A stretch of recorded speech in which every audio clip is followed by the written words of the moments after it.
need a hand. We all need somebody to lean on. I just might have a problem that you'll understand. We all need somebody to lean on. Yeah, lean on me, yeah.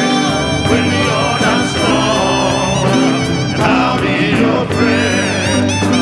I'll help you carry on. Oh, yeah, hold on, till I'm gonna need somebody to lean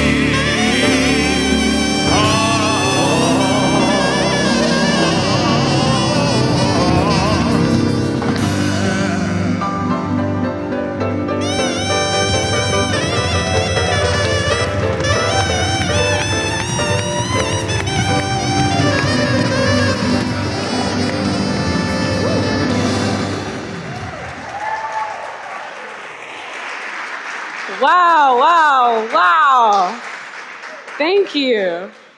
Good morning, y'all. Whew. So nice to be here at All Souls. And it was just 5 years ago that I first visited All Souls Tulsa. I sat way over there. No one's sitting in my spot. It was in front of the pillar. And I heard my first female minister, not a minister's wife turned guest speaker for the day, like a real ordained minister who was also a woman, preach. And I was a visitor, perhaps like you. And I was a fan of singing with big-hearted people, perhaps like you. And I care deeply about making a more equitable world, perhaps like you. And over the years, All Souls has been one of the many communities that I find home in. To me, a village, a community, is where they becomes we, and we lean on each other. So in the spirit of trading places, some things have changed over 5 years. The minister I first heard, the female minister, is now my colleague, the Reverend Barbara Prose. I'm excited, yeah. I find myself leaning in and offering a helping hand in different ways with this community, not as a congregant, but as an assistant minister. And I'm coming at y'all fresh with transitions. I've felt like I've traded places and communities and roles like hats this summer. Physically, by traveling to North Carolina, New York, Washington, Addis Ababa, Ethiopia, all in about 5 weeks. And social transitions, I was at graduations, plural, one was mine, a friend's ordination, General Assembly, and this summer, I visited all of my extended family, stateside and abroad. That's like 40, 50 people, y'all. And I've been with my people all over this nation and world, and it felt so good to be welcomed home again, and again, and again.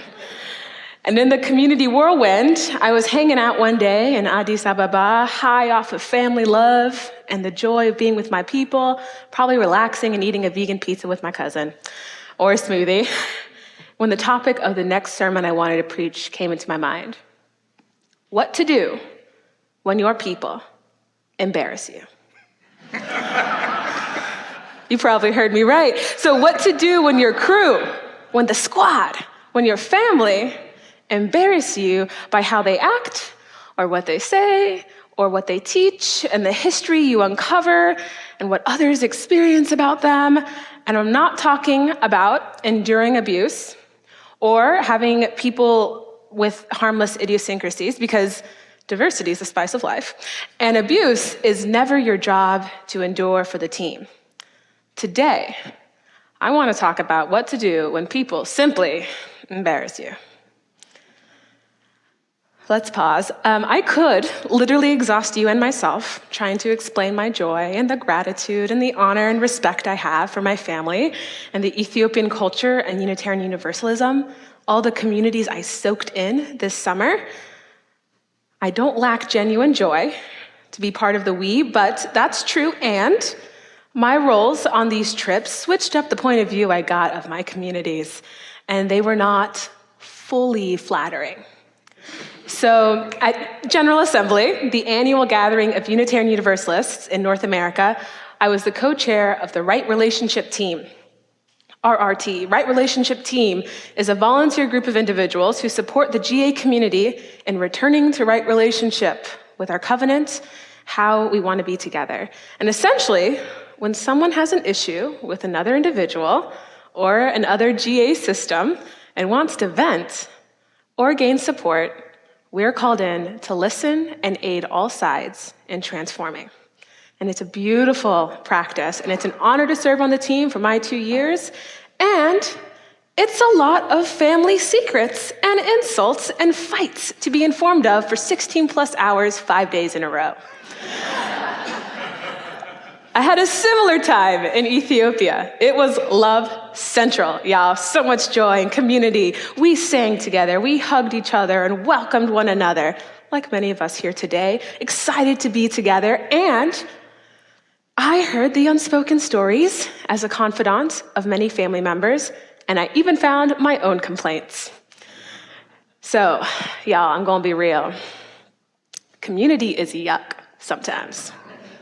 And when that yuck goes unaddressed, it turns into gross and downright dangerous. Our unflattering habits of how we mask truth and avoid conflict and resist change and return to oppressive ways of being are frankly embarrassing, and no community gets to skip out of it. So I'm not saying all groups of people are inevitably problematic, so drop the party and run. I'm saying any group of people, like any person, is inherently capable of being problematic, so we need tools. I managed this summer with the same guidelines I use to manage my own embarrassment of myself, of which I have ample experience. Allow me to give an example, which now I wonder why I decided to put this in a sermon. So there was a season when I was 13 and hyper self-aware that I undeniably ripped the crotch seam of my jeans in public 3 times. Needless to say, it was a hard curse to shake. So the first time it happened, I was with a group of Ethiopian American first-generationers like myself in a Tigray orphanage in Ethiopia. And with a language barrier, I was connecting with my Ethiopian siblings through body language and play. And we were teaching each other tricks and games and would outdo one another. So towards the middle of our visit, I had a great idea: kicks. I was a trained dancer and quite flexible, so I did a high kick. And the kids were enthused. So like a true performer, I gave the people what they wanted. I high kicked again and again and again, and each time to a larger and larger crowd of impressed and entertained onlookers. And then I was tired and content with my work, so I invited the kids to try themselves.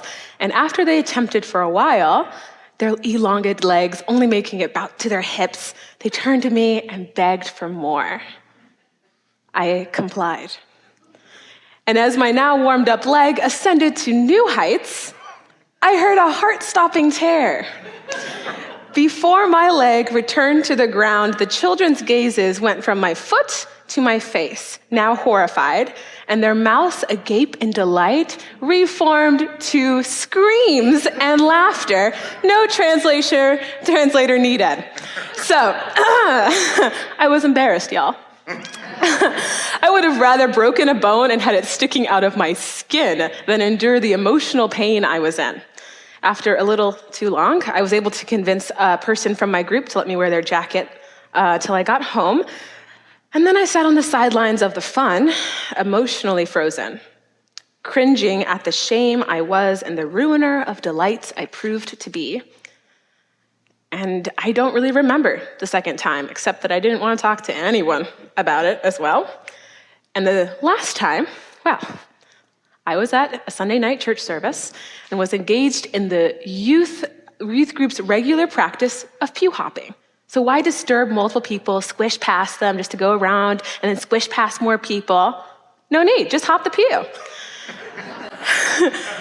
So let me set the scene, if I haven't already. Everyone was fellowshipping, service had not yet begun, and I finished speaking with someone and realized, I'm 2 rows from where I want to sit.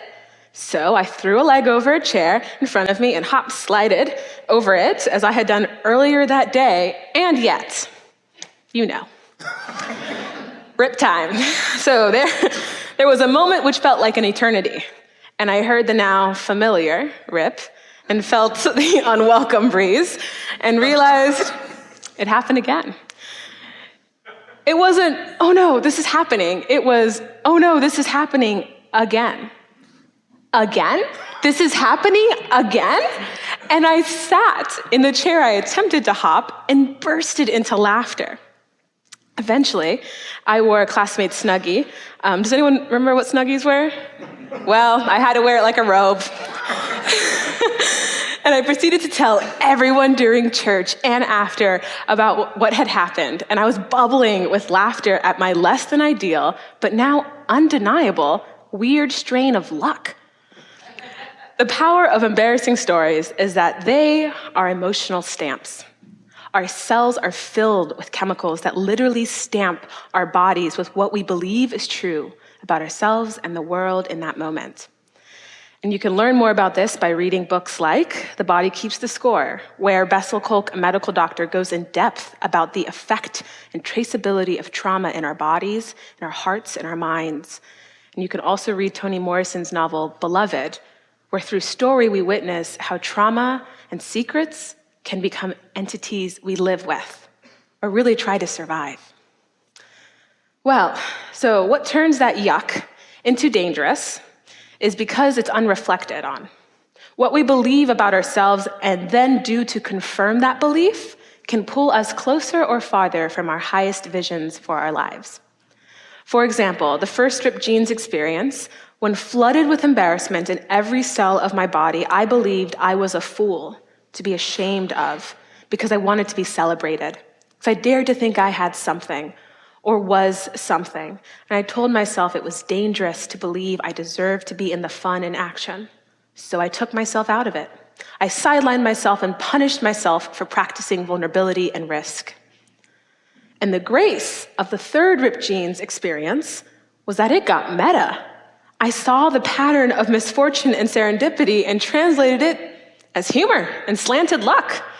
And the moment that lasted forever, I told myself, this is funny and needed to be shared.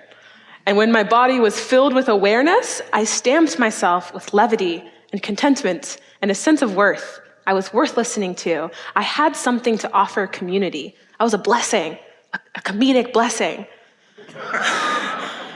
Instead of punishing myself, I put myself out there and shared my experience and shared laughter with many and even some other similar wardrobe malfunctioning stories with a few.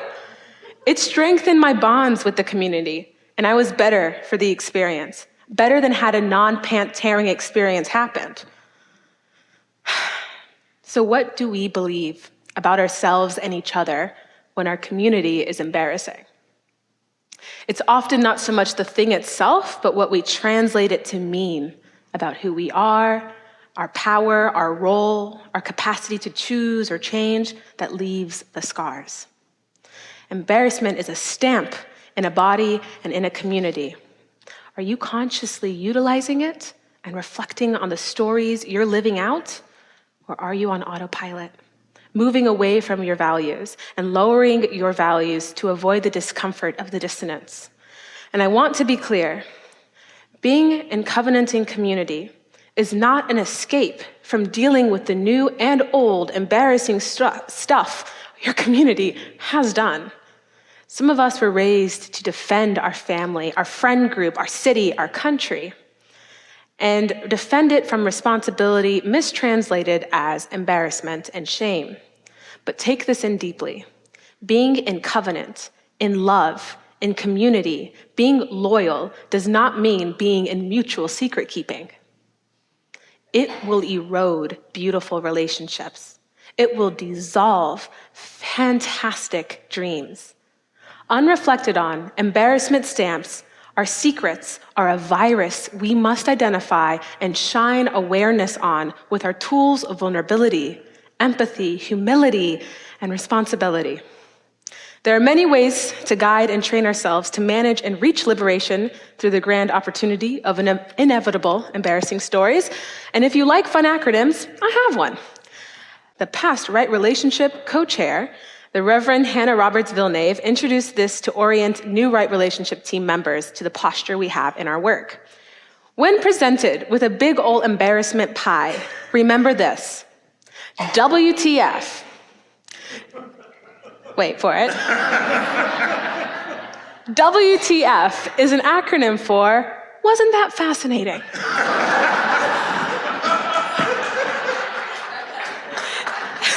It's great. She's incredible. It's an invitation to embrace empathy, to commit to being the antidote, and to expand the healing. So say it with me, y'all. WTF. WTF. Wasn't that fascinating? So when I say WTF, you're gonna say, wasn't that fascinating? We're gonna practice. WTF. Oh, you're ready. So when a church friend shares in a group that they don't understand those people and just wish we could stop focusing on being politically correct, let's say, WTF. And lean in. Ask questions, embrace empathy, and commit to harmonizing with the antidote to fears you too are capable of perpetuating. When your effort to recruit more people to participate in a social justice action leaves you frustrated and offended at what seems like apathy from your peers, respond with WTF. And be courageous and vulnerable in getting to know your peers again. Find out what's an obstacle now. Pursue more radical accessibility and innovations in what organizing can look like, and do your part anyway. Whatever the embarrassment is, consider approaching the tension with WTF. Great, no more repeating. So, now it's your turn. Use WTF or make your own reminder that invites space, the divine, breath, truth to your embarrassment stories. Do this as a regular practice to yourself and in community. Consciously build a new way of interpreting repeating family patterns, repeating group patterns, church patterns. Build a new way of interpreting inherent worth and responsibility that scrubs out shame and apathy. Build a new way of differentiation and collaboration instead of ducking out or denying the crap. And build a new relationship with yourself better than you were taught. Build a new relationship with one another that in the past you accepted. Together, may we build a new way with the help of our embarrassing stories turned into opportunities. May it be so.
You're visiting with us online today. We love connecting with people all across the country and around the world, sharing our powerful message of love beyond belief. There's something new happening here. You can now join All Souls as a virtual member.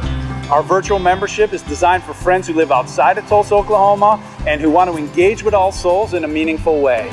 You can be part of an expanding family, a global family really, wherever you are. If you live in Oklahoma, Ohio, or Orange County, California, Canada, or Cameroon.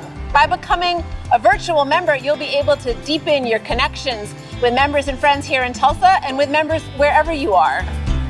Each week, you'll receive special All Souls content tailored for you, our virtual members.